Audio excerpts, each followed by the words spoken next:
Hello, you guys. Welcome to another review of Love and Marriage Huntsville Season 4, Episode 8. You reap what you sow. Why does every title of Love and Marriage Huntsville have something to do with Marceau, Martel, somebody's name? Anyways, so we left off where Stormy and Destiny were getting into it. And Destiny goes off in the back with Tisha, and she's upset. She's saying that Stormy has been saying doing little things, jabs and whatnot, that has been pissing her off. So Stormy is there. Melody's consoling her. She goes to the back, I guess, to console Destiny and tell her that you guys don't have any beef, so what's the issue? A little bit of it, I think, from Destiny's perspective, from Destiny's thing, is a little bit misplaced, because her issue is definitely not with Stormy. Her issue is with Melody, and maybe it's the fact that Melody and Stormy have this united front coming into this dinner. Maybe that is what's pissing Destiny off, because Destiny feels that let Melody and I discuss our stuff. Don't include your input because it's not necessary. So Stormy was not letting up. She said she's not gonna let anybody talk to her crazy. And in her live, I was watching her live, she mentions no matter what, she's not gonna let you have the last word. Whether the last word be a sound, she's gonna make sure that she makes the last sound. And that's really petty. Like, to see the women go like meh, meh, boo, boo, that's what's it. It was just really ridiculous. Actually, it was so comical. Like, are we serious right now? So Tisha comes in and makes it about Stormy drinking too much. I don't think it had anything to do with Stormy drinking too much. I just feel like Stormy is a type of person where if you start with her, she's going to finish with you. Melody comes in and, you know, shushes Stormy. I feel like that was a little bit unnecessary because Stormy is not your child. So the way she was shushing Stormy, I get it, but at the same time, it was not necessary. So Stormy comes in the moment interviews and she speaks about the incident. Now, in her live, she said that Destiny came into the brunch or into the dinner with an attitude. Destiny had previously called her to ask about a business proposal. I think she wanted some donations, whether it be $60,000 worth of donations or promotions, whatever it is. She called Stormy for that, and Stormy kind of, I think she declined the suggestion or whatever it was. And so the day at the brunch, Destiny came in with an attitude, and she was like, why is she coming in with an attitude? She just called me the other day asking for donations. So I guess Destiny came in with a negative attitude from the beginning. It may have been because of their failed business situation, or it could just be because she's aligned with Melody. I don't know. So Kimmy is here with Destiny trying to calm her down. And, you know, she's the mediator for this chaos that she created. So, you know, she's doing her job. So Mel and Tisha are talking, and I think the source of the hurt from Melody is that Tisha said, or she keeps saying, that Mel is trying to break up her marriage. But I don't really know who spoke about who first, but I do know that at some point when Melody's marriage was unraveling with Martel, Tisha felt as if in that moment Melody was coming for her marriage, almost like Melody now wants to sink my marriage because her marriage is unraveling. And so I feel like maybe what Melody was trying to do was enlighten Tisha and tell her, if my husband and your husband hang out, what is the likelihood that my husband cheats but your husband doesn't cheat? Clearly they were doing this stuff together. I guess she was trying to let Tisha know maybe you should look into it and instead of like looking at it from a perspective of maybe I should look into it, Tisha looked at it as, no, you're trying to put doubt in my marriage because your marriage is unraveling.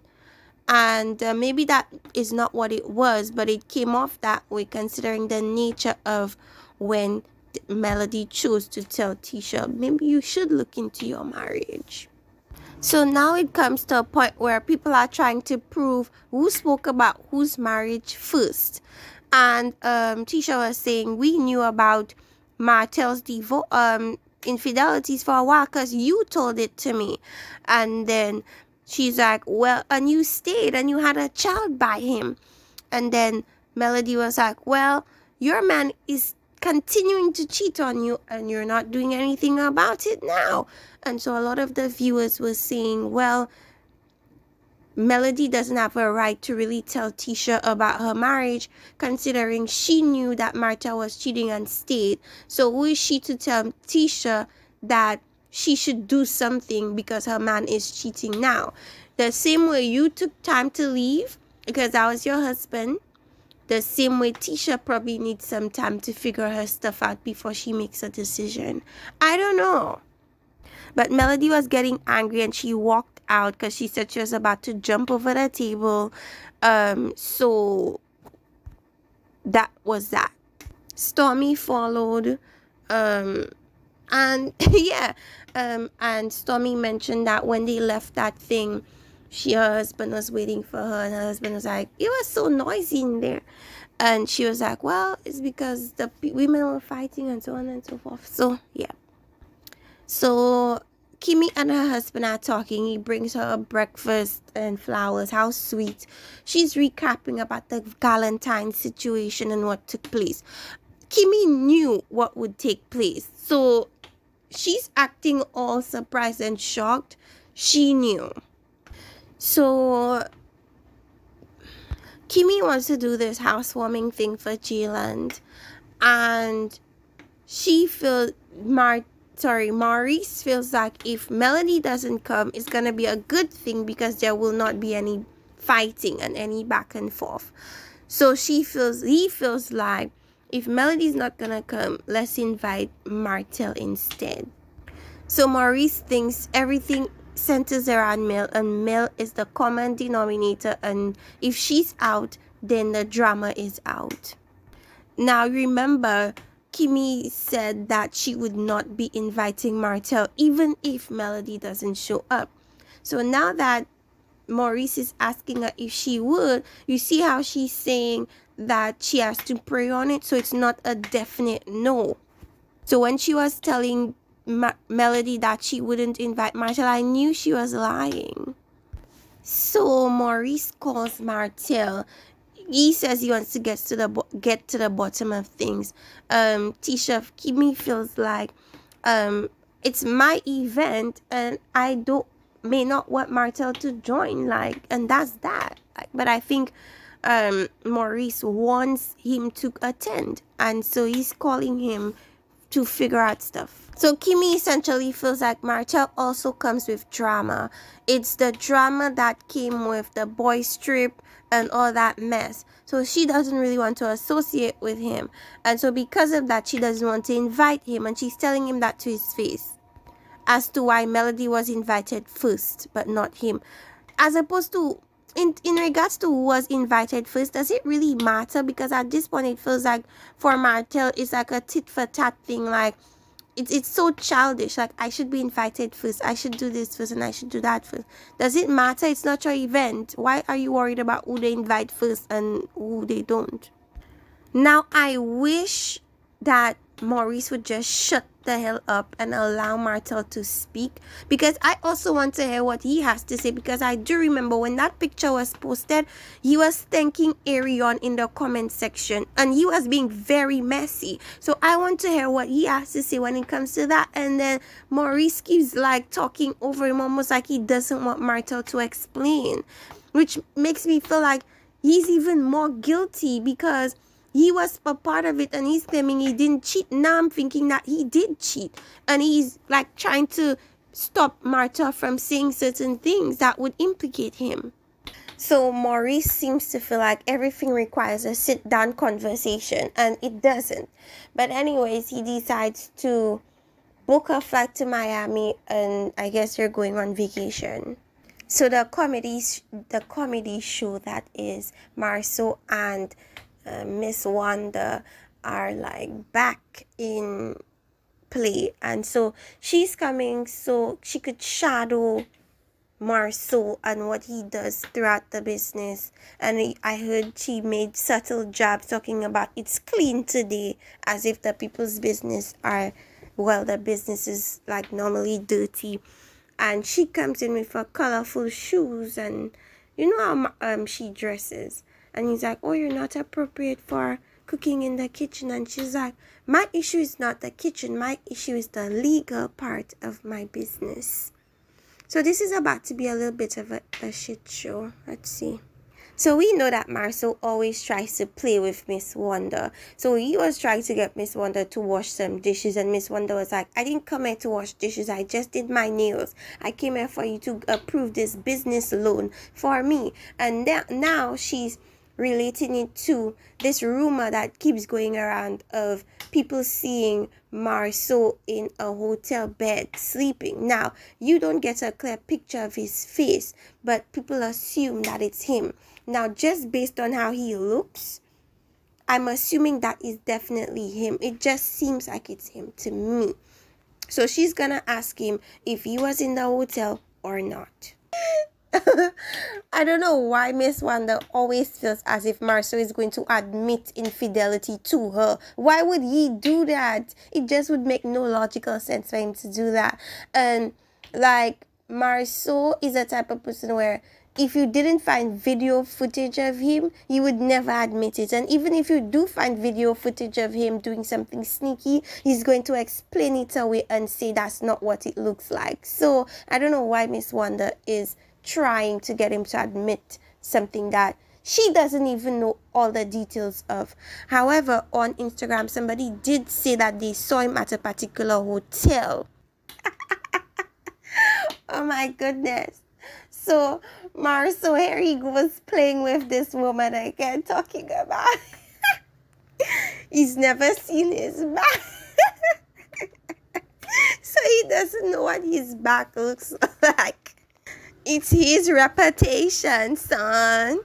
So Marceau is saying that he was there with a friend, but he didn't stay there.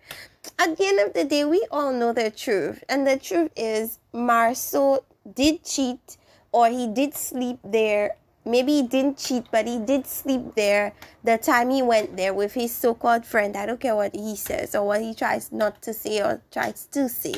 But it is what it is, and we know that. Marceau said you would never have a single receipt on everything, and that right there is how and why he can play with people, including his own wife, because he knows that she will never be able to produce one receipt. And if she does produce a receipt, he's not gonna ever admit that it was him. And if he does admit it, he's gonna make it seem like it wasn't what it was, or it wasn't what he thinks it is, or what she thinks it is. So he has several layers of deception. When you think you have him, you don't quite have him. So that's how he's able to play with people. So Melody goes to see her friend, aka her little lap dog, Stormy. And she holds the baby. The baby is very cute, by the way. So I am guessing that they're going to be talking about the events that took place at the Galentine's dinner. So they're recapping the whole debacle with her and Tisha, and how, yeah, she stayed, but you also are staying and continuing to stay. Like, for me, that argument kind of is dead, because despite how long Tisha is willing to stay, you stayed too. Like, you stayed 5 years after knowing for a fact that he was cheating, and knowing for a fact that he was continuing to cheat. So everybody has their process. I just feel like that conversation should just be dead and gone. I'm so done with it. I think what bothers Tommy the most is that Destiny mocked her, and as she said in her life, she's been bullied a lot for the way she spoke her lips, her nose. So when it comes to certain things, she's very, very particular about who she invites into her circle, into her life, and because of her past. So essentially, Stormy doesn't know how things got so deep and so serious with Destiny. And Melody's letting her know that she did reach out to her the night after. So Melody's like, okay, we're gonna have you guys sit down and have a conversation. And that's crazy to me how Melody, even if she's not quite friendly with Destiny, can make her go and sit down with somebody that she just had an argument with. That's crazy to me. And somebody was like, okay, I'm bringing security because if she does that again, we're gonna be right back where we were before. I think there's Melody the producer and Melody the friend. Melody the producer was the one that probably told Destiny, you're going to be sitting down with Stormy to work this out. But Melody the friend, it doesn't exist with Destiny anymore. I think that's what it is. So Tisha and her mom are talking about her. Well, she was supposed to shadow Marsha, as I told you guys before, but she didn't want to do that. She wanted the money for the business right away. And so he's talking about how that went. So Miss Wanda goes to her daughter and presents the picture and asks her if she thinks that that's Marceau's back. So the approach that Tisha has is she just doesn't want to deal with any more infidelity rumors. But Miss Wanda is like pushing it, like he's always like lying to me, putting me on the back burner, taking me for a fool. If it is true, and I'm gonna get in his butt, and if you know and you're keeping it from me, I'm gonna get in your butt. But then at the end of the day, Miss Wanda, that's none of your business. Like, if I was Tisha and I knew, let's say my husband did cheat, I'm not telling you anything because it's just not your business. Stay out of it, period. So the Whitlows, go to meet Martell. Now, we know that's going to end up in some drama because we know that Tiffany is kind of like, you don't know if you should trust her or not. You don't know if she's your friend or if she's your enemy. It's like she's just this wild card. So let's see. So now the conversation goes back to the book signing and the misunderstanding with Melody about the kids' availability, her availability, and all that stuff. I'm through with that conversation. At the end of the day, it didn't matter. Melody had a right to have the kids. It was her turn to have the kids. Whatever she did, whether it was, let's say it was petty, she had a right to be petty. It was her turn with the kids, not yours. So they eventually bring up that Destiny and Melody fall out, and Martell was telling Tiffany, well, Melody's the type of person where if you don't do what she says, she's gonna eventually cut you off. And Destiny realized that it was true in that case. I like how Tiffany is being like very neutral. She's like, I'm not on anybody's side. There's the truth somewhere in this mess, and I'm not gonna try to decipher it either. And Martell now talks about his wine tasting event. He's gonna redo that boys trip thing again. And I do agree that Tisha will not tell Marceau he can't go, because at the end of the day, he's gonna go if he wants to go. He also invites Louis, of course. Tiffany says, well, Marceau does run the house. And then Martell is like, oh, the man is supposed to run the house. And then Tiffany is like, okay, well, if I let him run the house, if I think he deserves it, whatever the case may be. So they have that little back and forth. And then we're back to Tisha trying to confront her man.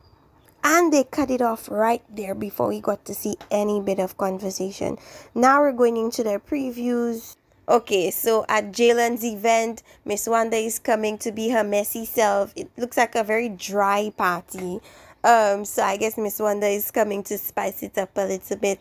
And Jalen is like, okay, you see that bitch's word? You're not gonna be calling my mom bitch in this house. And I agree, like, period. Anyways, you guys, let me know what you think about this particular episode. I thought it was a little bit dry, but let me know. Sound off in the comment section. Like, subscribe, and see you guys next time. Bye.